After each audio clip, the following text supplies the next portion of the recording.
Focalisé sur la montée du populisme, on oublie souvent qu'un des syndromes politiques de l'époque est tout autant l'effondrement électoral de la social-démocratie. Un peu partout à travers l'Europe, et pas seulement en France, les partis de gauche de gouvernement sont laminés. C'est ce qui menace le PS aux prochaines élections présidentielles, mais c'est tout aussi vrai en Allemagne, où le SPD est à la peine sur le plan électoral depuis 3 élections, en Suède, temple de la social-démocratie, en Espagne, où le Parti socialiste n'a maintenu que de très peu sa position de deuxième force électorale face à Podemos, ou encore en Grèce, où le PASOK a presque disparu des écrans radars. Comment se fait-il que ce soit finalement la gauche qui paye au prix fort la faillite de l'ultralibéralisme? Les élections américaines en sont un autre révélateur. Ce n'est pas le Parti démocrate qui a su tirer les dividendes du désarroi des classes moyennes et du rejet de plus en plus manifeste de la mondialisation. J'avancerai ici 3 explications. La première, la plus évidente, c'est que les partis de gauche de gouvernement sont victimes de leur baiser de la mort avec le courant ultralibéral.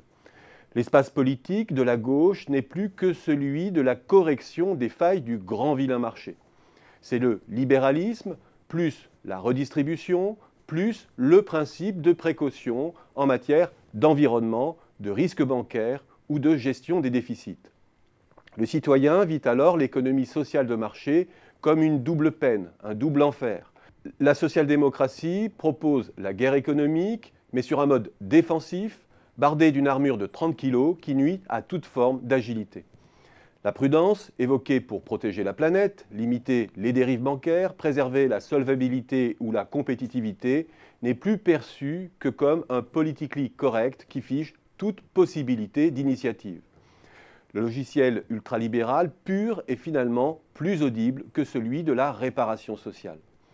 Le socle électoral de la gauche de gouvernement se délite de surcroît au fur et à mesure que la classe moyenne se range dans les perdants de la grande synthèse sociale-libérale.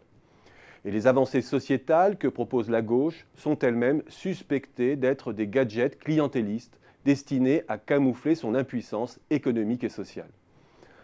Empêtrée dans cette contradiction stratégique, la gauche de gouvernement souffre de surcroît d'un double déficit. Un déficit de crédibilité et un déficit d'utopie. D'abord d'un déficit de crédibilité, car pour corriger les dérives du marché, encore faut-il en avoir les moyens. Or, si la gauche garde l'idée d'une redistribution, du haut vers le bas, elle ne dispose plus de leviers fiscaux efficaces pour le faire. Les bases qu'elle entend taxer, les plus riches, les plus qualifiés ou le capital, sont aussi les plus mobiles. Elles s'évaporent aussitôt qu'on les taxe. Pour financer l'État social et interventionniste, la gauche n'a dès lors d'autre solution que de surtaxer les bases les moins mobiles. Le logement par exemple, la consommation ou de réduire la voilure sociale. Ce faisant, l'effort mord de plus en plus sur la classe moyenne. Elle souffre ensuite d'un déficit d'utopie, au bon sens du terme, d'une projection normative fédératrice de la société, un idéal vers lequel doit tendre l'action. En s'engouffrant aujourd'hui dans l'idée de la fin du travail et la projection d'une société de bénévolat collaboratif, couvert par un revenu universel, il n'est pas sûr que ceux qui cherchent à régénérer l'utopie de gauche détiennent une représentation susceptible de rencontrer une large adhésion. L'idée d'une socialisation par le travail à la vie dure, et la classe moyenne déclassée, en mal d'ascenseur social, peine encore à se reconnaître dans cette projection.